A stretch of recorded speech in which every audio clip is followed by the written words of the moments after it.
Protest करते हैं इंसाफ के लिए, उन्हीं पर मुकदमे दर्ज करके, उन्हीं पर यूएपीए लगाकर, उन्हीं पर वो लगा करके उनको जेल में डाल दिया जाता है। लेकिन क्योंकि ये पार्लियामेंट का मामला, you can't create false evidences. Nishikant Dubey के मुंह से कहने के अलावा क्या वहां कोई एविडेंस है? और मुझे तो ताज्जुब हो रहा है कि जो मैंने अखबारों में पढ़ा है कि शायद केस जो है वो कोई प्रिविलेजेस कमेटी को भेजा गया है, रेफर किया गया। मेरे पास कोई जानकारी नहीं। आपके पास जानकारी कहाँ से आई? अधिकार समिति को भेजा गया है। आपके पास जानकारी कहाँ से आई? यही खबर है। नहीं, खबर कहाँ से आई? सूत्रों से आई सर। नहीं, कहाँ से आई खबर? इन्हीं से आई। कहाँ से आई? Only Nishikant Dubey has tweeted that. वही खबर है ना, तो वही चलाएंगे। मतलब आप खबर भी, अब जो इंसान एक्यूज कर रहा है वही ट्वीट करके खबर दे रहा है। वाह, ये देश कहाँ जा रहा है? इंसाफ कहाँ जाएगा इस देश का? Is there any communication? I have not received any communication. You have not received any communication from the Lok Sabha Secretariat, and the whole media has written it on a tweet of Nishikant Dubey. That's all ना। आप ही खुद कह रहे हैं, मैं नहीं कह रहा ये बात। आप खंडन कर रहे हैं कि नहीं? क्या का? निशिकांत दुबे ने जो आरोप लगाया, निशिकांत दुबे का आरोप भद्दा, घटिया और देश की जनता को, अपने कैडर्स को इंस्टिगेट करने वाला आरोप है कि वर्बल लिंचिंग बाहर होगी, बाहर फिजिकल लिंचिंग करा दें वो मेरी। दैट इज द आरोप, वो आरोप है। ऐसी घटिया राजनीति, एक चुने हुए सांसद को इस तरीके की घटिया राजनीति नहीं करनी चाहिए। यही इनका आचरण है। और मैं तो चैलेंज कर रहा हूं, कोई सबूत है तो दिखाए ना, कोई वीडियो लाए ना।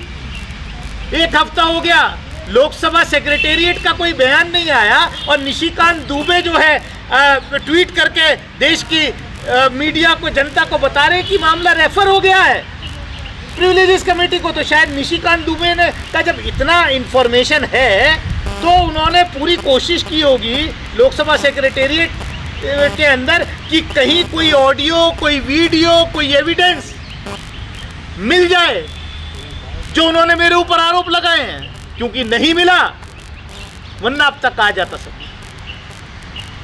सर विदुड़ी को जो प्रमोशन वाली बात आई है, या सर उनको जो राजस्थान का इस वक्त जिम्मेदारी दी है, सर उस पर क्या कहेंगे? टोंक की धमकी दी जा रही है, कौन लोग हैं जो आपको धमकी दे रहे हैं? मुझे क्या पता। ये काम तो मैंने तो जो स्क्रीनशॉट्स, कुछ मैसेजेस आए उसके स्क्रीनशॉट ट्वीट भी कर दिए। शायद दिल्ली पुलिस ने भी कोई कार्रवाई पता नहीं की हो गया है या नहीं, या वो जांच कर रहे होंगे, I don't know. I know, मेरे पास जो है मैंने उसको पब्लिक कर दिया।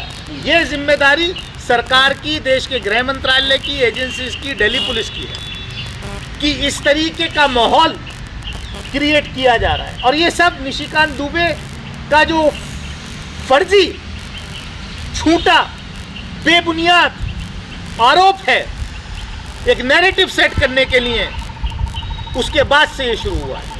इस वक्त में जो टोंक की जिम्मेदारी दी है विदुड़ी को, उसके विदुड़ी को तो प्रमोशन दे रहे हैं वो लोग। आपको लगता है कि आपके तो बाहर बोला है ना, खतरा है जिसके लिए आपने एनहांस सिक्योरिटी की डिमांड करी है गवर्नमेंट? मैंने सारी चीज़ अपने पत्र में लिख दी है। जो इस तरीके के मैसेजेस आ रहे हैं, जिस तरीके के, ये सब सरकार का काम है। हर इस देश के हर व्यक्ति सुरक्षा करने का काम सरकार का है कि देश में ऐसा माहौल क्रिएट कर दिया है नफरत का, उस नफरत के माहौल को कैसे कम किया जाए, ये जिम्मेदारी प्रधानमंत्री की। आप सुरक्षा भी चाहते निशिकांत दुबे का बयान तो बाहर है पार्लियामेंट के, क्या उनके खिलाफ कोई कार्रवाई? तो निशिकांत के ऊपर क्या आप कार्रवाई करेंगे? क्या आप उनको कोर्ट लेके जाएंगे? क्योंकि 499 का भी केस बनता है। अगर आपके ऊपर इस तरह का आरोप लगाया गया है, झूठा आरोप है जिसको सिद्ध नहीं कर सकते, तो इसके बाद आपके ऊपर तो एक वो है कि आप उसको कोर्ट में घसीट दे सकते हैं। क्या इसके ऊपर आपका मैं पहले जो मेरे साथ हुआ है मैं उसमें न्याय की अपेक्षा रखता हूँ। समझे ना, ये नैरेटिव सेट करने की बात कि मैं ही विक्टिम, मैं ही एक्यूज हो गया और मैं ही कोर्ट जाऊं, मैं ही अदालत जाऊं, मैं ही गुहा, तो ये जो टेंडेंसी है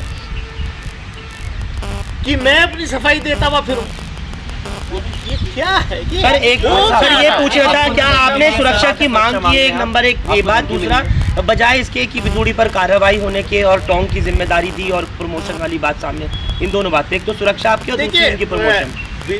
जो जिस रिवॉर्ड की बात आप कर रहे हैं रमेश बिदूड़ी को बीजेपी ने दिया, वो सबके साथ। मैं तो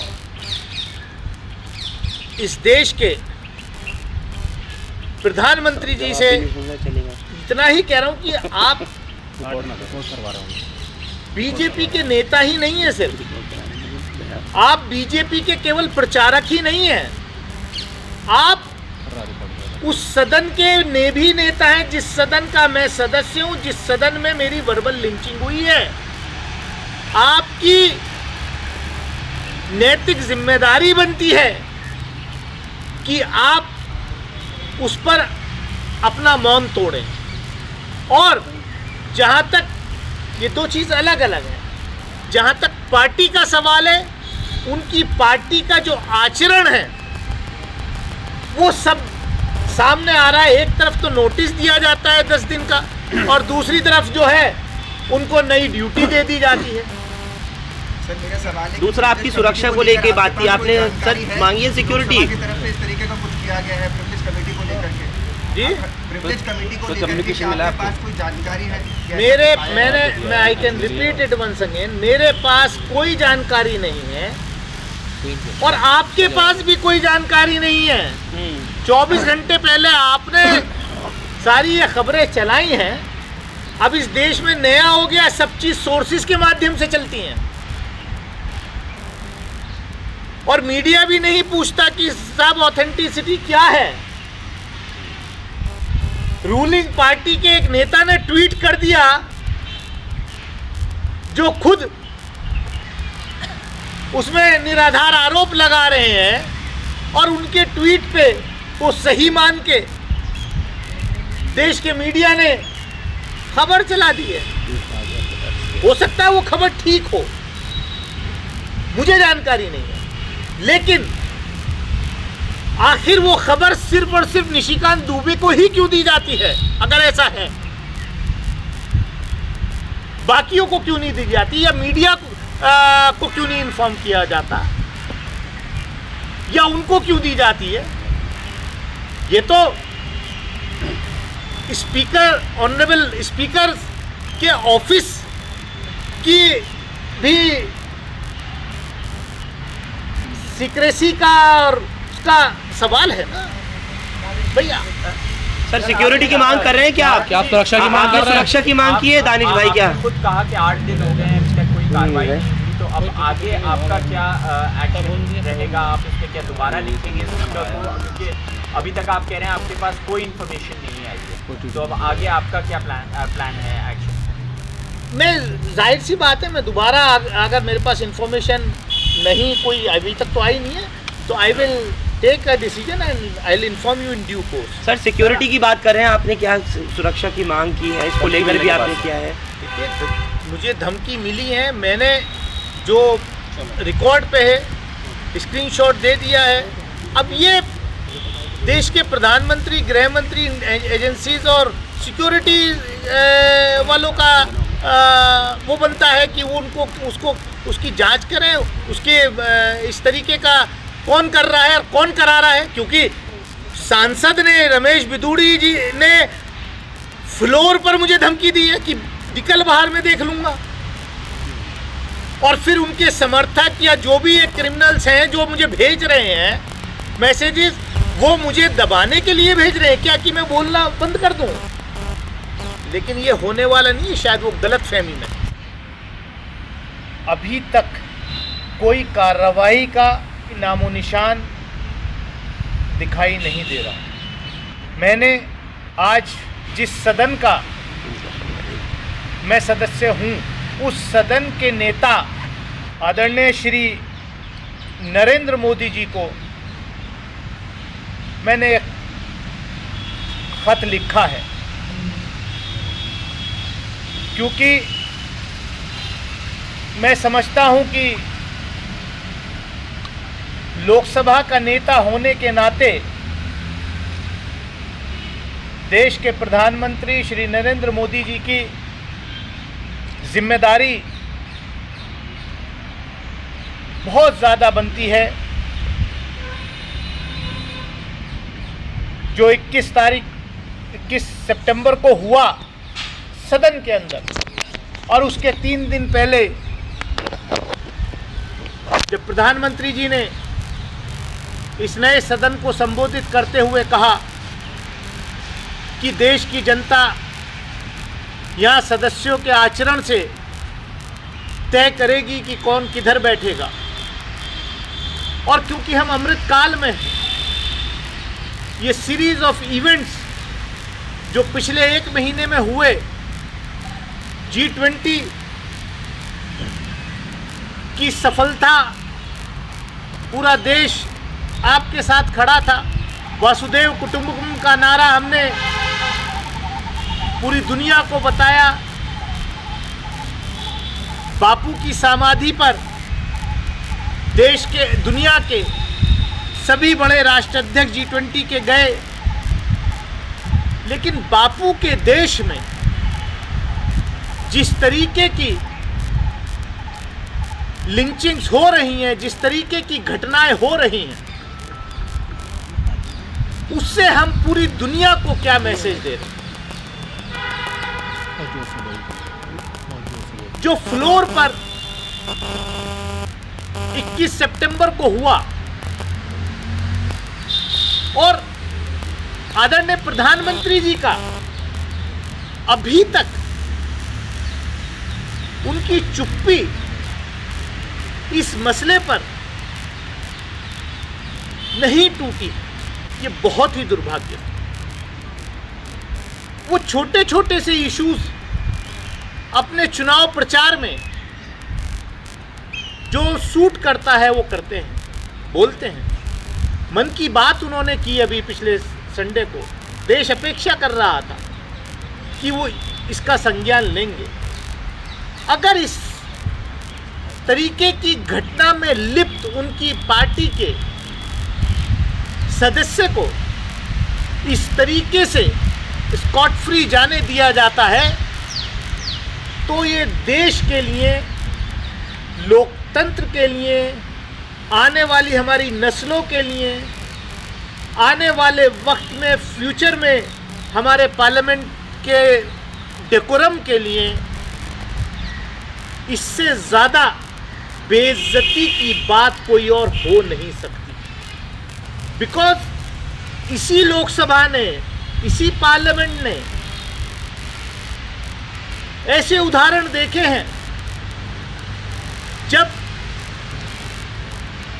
कोई स्टिंग ऑपरेशन हो जाता है और कुछ सांसद उसमें लिप्त पाए जाते हैं कैश फॉर क्वेश्चंस के मामले में। तो आदरणीय सोमनाथ चैटर्जी जब इस लोकसभा के स्पीकर थे, तो 10 सदस्यों की, लोकसभा के 10 सदस्यों की सदस्यता से उनको एक्सपेल कर दिया जाता है, लोकसभा से परमानेंटली एक्सपेल कर दिया जाता है। मेरी तो ये अपेक्षा थी और है, क्योंकि फ्लोर पर हुआ है तो लीगल एक्शन कोई बनता नहीं है अनटिल अनलेस लोकसभा के स्पीकर इसको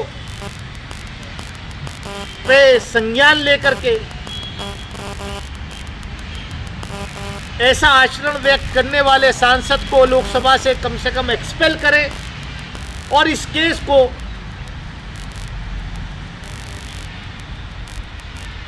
कानूनी कार्रवाई के लिए भी रेफर करें, क्योंकि we have to set an example. It's not a common thing at all. इसीलिए मैंने प्राइम मिनिस्टर साहब को ये खत लिखा है और मैंने इसमें उनसे 2-3 चीज़ खास तौर से कही है। आपके ऑफिस से, आपके मुंह से कम एक स्टेटमेंट तो आना चाहिए कि हम जिस लोकतंत्र के इस मंदिर को के में हम बैठते हैं, उसमें जो ये घटना हुई